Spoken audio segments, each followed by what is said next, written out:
We miss Luna so much. Pero, naitakbo pa siya ng hospital kahapon.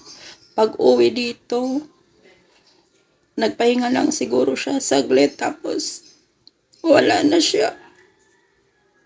Hanggang doon na lang talaga yung life niya. So, sobrang sakit sa heart.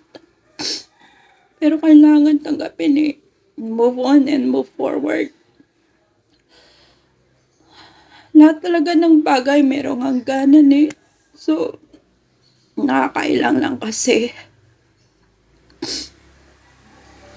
Hindi pwedeng umalis ng bahay na wala siyang kasama.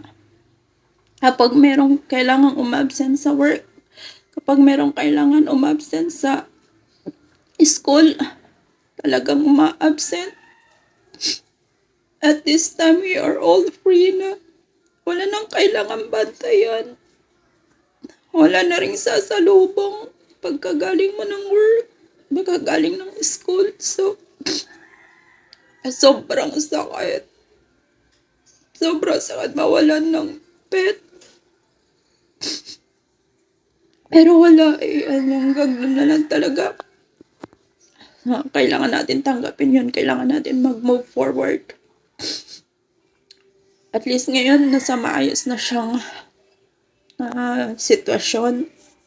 So, kailangan natin yung tanggapin. Praise God pa rin. Praise God pa rin sa lahat ng pangyayari.